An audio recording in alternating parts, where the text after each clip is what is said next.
hear How me are and see you? me all right? I Good. How you can. doing? Can you? Not too bad. I was hoping that you didn't have better hair than me today, but you kind of do. So here we Oh, are. it's still wet. I just get out of the shower. Ben, it's great to have you here. Been looking forward to our chat. We've had it planned for quite a while, so I'm pretty Yes, excited that you're to see you. I'm Um, happy to be on here. Thank you. Sorry, I had to reschedule from last no time. worries, no worries. Life happens, right? Yes, yeah. Uh, Ben, can you take us back to the beginning of your musical journey? And I know that you're a really big Van Halen guy, but tell us how you got started with the guitar and into your journey as a musician. Yeah. It kind of started, I guess, sort of with Van Halen. Kind of growing up in the 2000s. I mean, there was rock, but it wasn't really, didn't have the same level of musicianship as a lot of kind of the 80s Right. bands that I'm kind of associated with now. Yeah. But yeah, no, I discovered my dad's 5150 CD. Mm. Great album. Great album. It's one of my favorites, actually. Yeah. Yeah, to this day, that's always been my favorite Yeah. Yeah. for the music and just the sentimental aspect of it. But yeah, and that kind of got me into just that whole new world of that genre. And then from there, I discovered Aerosmith and Guns N' Roses and Poison. And then shortly after that, I decided I wanted to start playing guitar, and I figured I just maybe just learn a few chords and meet girls that way. And Yeah. it kind of had the opposite effect because then I just got so just bitten by the bug, so to speak, with guitar. I was spending every Friday and Saturday night in high school at home in my bedroom practicing. Um, Yeah. Be but careful what you wish for, right? So yeah, the yeah, girls were there, but then all of a sudden you weren't interested. yeah, yeah. Um, Yeah. and then from there, I in high school, I really started forming bands and playing pretty much wherever they would let me. And I grew up, right outside of Boston, and so back then, I think it was a little more lenient than it is now. But even back then, there was only certain places that I could play being underage, because most of Right. the venues are bars. Right. So how old were you at that time? The first time I started playing, I guess, like gigging, playing out, I was probably 15 or 16. Oh, pretty I'd young. been Yeah. playing for maybe a year or so, and then um, just other friends in high school were playing, and for me, that was always the goal, was just to play songs, and play in a band Right. and play live. Yeah. Um, and then, doing that through high school, I ended up going to Berklee College of Music in Boston. Well, first, after high school, I deferred my acceptance to Berklee when I graduated high school, and I spent a semester out at Musicians Institute in Hollywood, California. Oh, Um, fun. being a 17-year-old at the time, just kind of enamored with the whole Hollywood thing. Um, No doubt. Yeah. but yeah, I ended up moving back home and going to Berklee instead, which I think was the better fit for me. And Hmm. then I guess I never really left Berklee because after I graduated, I was able to get a full-time job there. So that's Nice. kind of allowed me to still be able to tour and pursue my Right. career as a performer as well.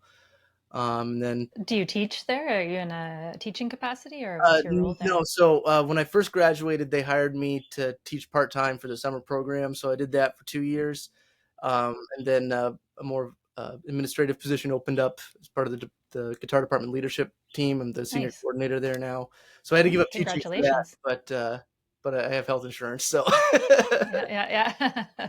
There are some trade-offs, right? right. Yeah. It's things that you don't get necessarily as a musician. Yeah, So that exactly. is, Yeah. yeah, for sure. And so when you first picked up the guitar, how did you progress and how did you hone your skill? Were you self-taught? Did you take lessons? Tell us a little bit about that. Yeah, so I started by taking lessons. There was a local music store where I grew up. My first teacher was Brandon Durham. Give him a shout out in Leominster, Massachusetts. But yeah, I started on because my dad played a little bit.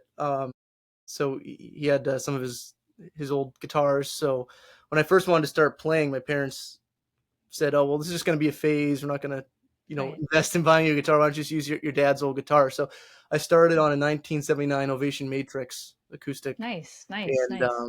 yeah, I kind of learned sort of, I guess, in the old school way, in the sense that at the beginning I just learned chords because it was just acoustic. So it Hmm. was cool that I kind of had that experience of um, just kind of learning songs and playing songs with chords, because I think that is a great way to really start your understanding of theory and arrangements Right. and what chords work with what and keys and things like that. Yeah. And like I said at the beginning, that was all I wanted to do was kind of just play songs. And then from there, I started learning some scales, and then um, it's like, oh, I can try to like I can learn this Van Halen solo. Oh, now I can learn this, and you kind of build from there. And yeah, I'm Yeah. still trying to build. Yeah, yeah. And you talked a little bit about your dad's ovation and whatnot, and now you not only buy your own guitars, but you also make your own guitars. Did I not see you building one a couple of months ago? Yeah, I've built a couple now. Yeah, just for me. So I mean, I'm very fortunate. There's several gear brands that I've been working with for many years Nice. now. So like Kramer and Gibson and Music Man. And I always say, like, I'm a guitar player that loves all guitars. I know there's some, like, you think of Slash, you think of a Les Paul, you think of Steve Ray Vaughan, you think of a Strat. For me, it's like I love Strats, I love Les Pauls, I love, I'm not really, you know, uh, stuck in just one Hmm. type Hmm. of guitar. So Yeah. it's nothing against any of the brands that I work with. I work with Godin guitars as well, the Canadian Nice, nice. brand. Cool. Yeah. But yeah, I wanted to try building. Actually, was speaking of Van Halen, was the black and white original 1978 guitar, Hmm. and Hmm. so there's a company called Warmouth, based out of Seattle, that sells parts. So I was able to get. They had some sales going on, so I got a neck and a body, and then my friends at Sumac Guitar Company, supplied me hardware and paint. I figured, it's like I'll try, see what I can do. Hmm. It's just another way to kind of be creative within music with guitars without actually, more than just playing the guitar. Hmm. The Van Halen guitar came out pretty successfully, so I'm like, well, I'll try. I'll try some Try more. another one. Yeah. Yeah. It's a lot of work though, right? Like how long does it take you from start to finish to do that kind of thing? Oh, several months. Yeah, several Right. months. Yes, it's a long, long Right. time, but Yeah. it is. It's something I never really thought I was going to get into. For me, I always just thought of myself as just a guitar player, But it Hmm. is it's really You're cool. right. It's something else to kind of like add to your life in music, like you say. So you're not just playing guitar all the time, but you're like immersed in other parts of that culture too. But speaking of gear, what is another piece of non-negotiable equipment for you that you like to have on stage or when you're recording or what have you? Mm, That's a really good question. I'd say nowadays I've been converted to using in-ear monitors the past year. So I can't play without those. Well, I mean, I can if something goes wrong, I can just go with an old school monitor. But yeah, I think it was about a year and a half ago. I got my first set of in-ear monitors and been using those, and they're definitely, you have to get used to them a little bit because growing up Hmm. playing just in kind of dive bars and places like that where you're lucky Right. if you get any monitor at all. Uh, Yeah. eh, and then to have them right in your ears, rather, so you have them no matter what part of the stage you're on. Um, Hmm. it took a little bit getting used to, but now it's something that I really Right. It's I kind of, prefer you to can't do without it now. It's funny how sometimes like, you played for so long without it, but now that you have it, you're like, how did I exist without this in my life before? exactly. Yeah. Ben, tell us a little bit about, speaking of performing, what is one gig that you've played that just totally stands out in your mind as like crazy good or memorable for whatever reason? Yeah, let's see. About a year ago, well, there's been several. I'd say I opened up for Bret Michaels about a year ago. Nice. Fun. Well, I've done a few different shows. I'm good friends with Pete Evick, who's his lead guitarist and his musical director of his band. So actually, he Hmm. mixed our 2020 part of our 2024 album, Celluloid Babylon, for us. But yeah, we had a show. So there's a somewhat local venue to me here in Massachusetts called the Lynn Auditorium that I'd seen bands there before, and then we got asked to open for Brett when he came to that venue. So that was kind of surreal, like being on this big stage that I'd been going to since I was like in high school. So Hmm. that was big. Also, I played the Whiskey A Go Go in Hollywood this past Oh, January. cool. That was, I mean, it was cool to kind of check it off the bucket list, but that one, Hmm. the only reason I didn't say that one first because it was kind of underwhelming. I think I put so much No. emphasis I thought it was gonna be like, oh, this is my mecca, like Led Zeppelin played Mm, here, Van Halen played here. right. It just kind of felt like another club, when I got Yeah, there. that makes sense. Yeah, but it was still And cool to. sometimes that happens, either it's with like places or people, like we really build them up in our mind to be something, and then when we actually meet them, we're like, oh, So Yeah, it's kind yeah, of the same idea. yeah. Ben, you released another album though last year that you sent me a copy of, Love at First Bite, and maybe talk a bit about that and about if someone hasn't heard your sound before, how would you describe the album and your sound in general to them? Okay, thanks. Yeah, so yeah, that Love at First Bite we just released this past July, so it's definitely kind of like a summer themed album. And actually, we pretty much released an album I think every summer the past 3 years now. But Busy. we produce everything ourselves now. I have a recording studio set up that the band uses, and it's definitely it's kind of a culmination of really all my influences, which definitely got some 70s and 80s vibes to it. It's very guitar driven, and it's at the same time I just try to write what I think is good songs. I try to write music that I want to listen to. It's not I don't really think of myself as a guitar player, so to speak. I try to just have cool parts, Hmm. not necessarily really intricate. Hmm. I'd say our style is almost more like on an Aerosmith kind of because it's definitely a lot of Nice. blues influence to it, and Hmm. we just try to make Yeah. it fun and listenable. But that's because that's my Right. goal, try to be listenable. Yeah.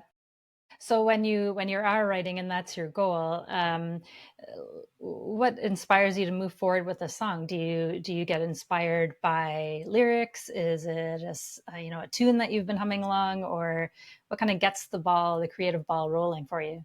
Usually, it starts with the music for me. I think of myself as an instrumentalist first, and then a vocalist second. I mean, I just got into singing really because no one else in the band wanted to, when I was like in high school. So that's kind Right. of forced into that. But Yeah. my the bassist of the Ben Cote band, Dave Mansfield, he's got a even better voice. He's got a better voice than I do. So he sings a lot on the records and live. It's Dave Mansfield on bass, and Jake Waxstein is on drums. Just a power trio. And a lot of times we'll kind of get in the rehearsal space, and usually, and this is actually we're in the process of doing this right now for the next album. The winter time's kind of recording season for us. Right. Yeah. But usually we'll try to just get in a rehearsal room and just start. I'll usually have a couple kind of ideas on guitar. I want to start jamming to them and just try to have it form organically. And then from there, we'll go into the recording studio and start to shape those into arrangements. And then usually the last step is to kind of write the vocal and melody parts over it. But I mean, it's always different for every song. I mean, there's some songs like Love at First Bite, the title track of the album, that one, I just kind of had that melody in my head, and that was kind of more melody Right. driven, and the guitar part is a little bit simpler because it's just supporting that, which I think is the way the song should be. Then there's a lot of songs where it's just this kind of heavy guitar riff that kind of came from the jam, and then we try to write around that. Right. And of all of your catalog of music, which song would you pick? Tell us a little bit about that to best represent, like what's your favorite song of your own?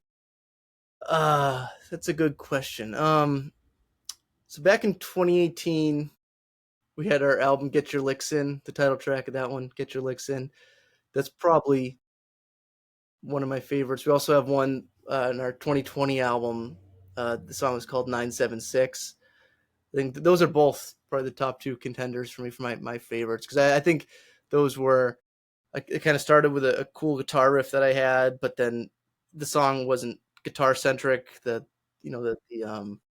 I'd say 976 is probably my favorite, which is about those old 976 phone lines, from the Right. 80s. Oh, yes, yes, We yes. we have music videos for most of our songs, and the music video for that one is basically, if you don't know you don't know what the other person they actually are on the other end of the phone, so it's kind of tongue in cheek with that. Right.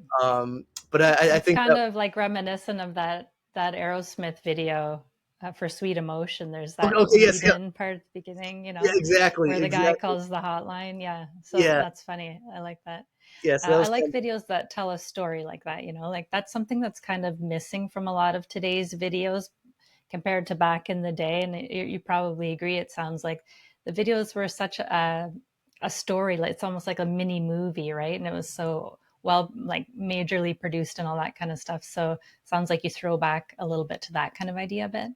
We try to, and it's kind of like, what I said with me, like building guitars is just another avenue to try to be creative in Hmm. the music, but outside of it at the same time. And so we did. Let's see, our last music video that came out was actually last January, which we didn't really do that at all because we're kind of uh, we've had done so many music videos where we tried to make them like mini movies. We tried to do something completely different.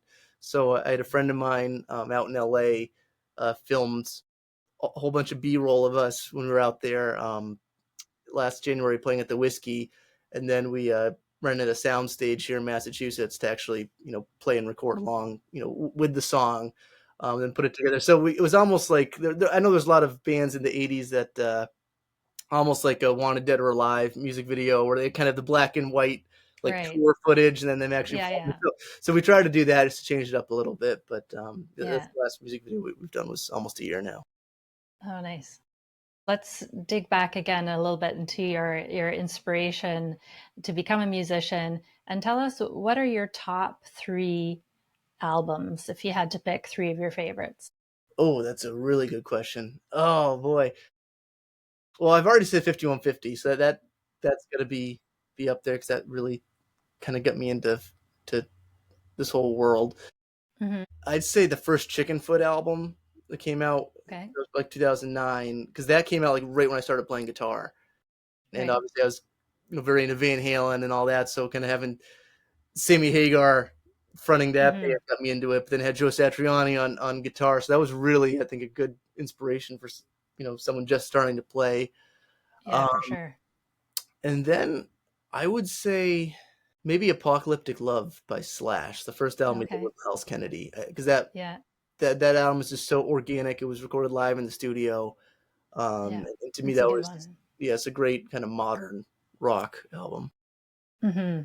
And then kind of like this along the same idea is that if you could go back into history to find someone dead or alive that you would like to have coffee with, would it be Eddie?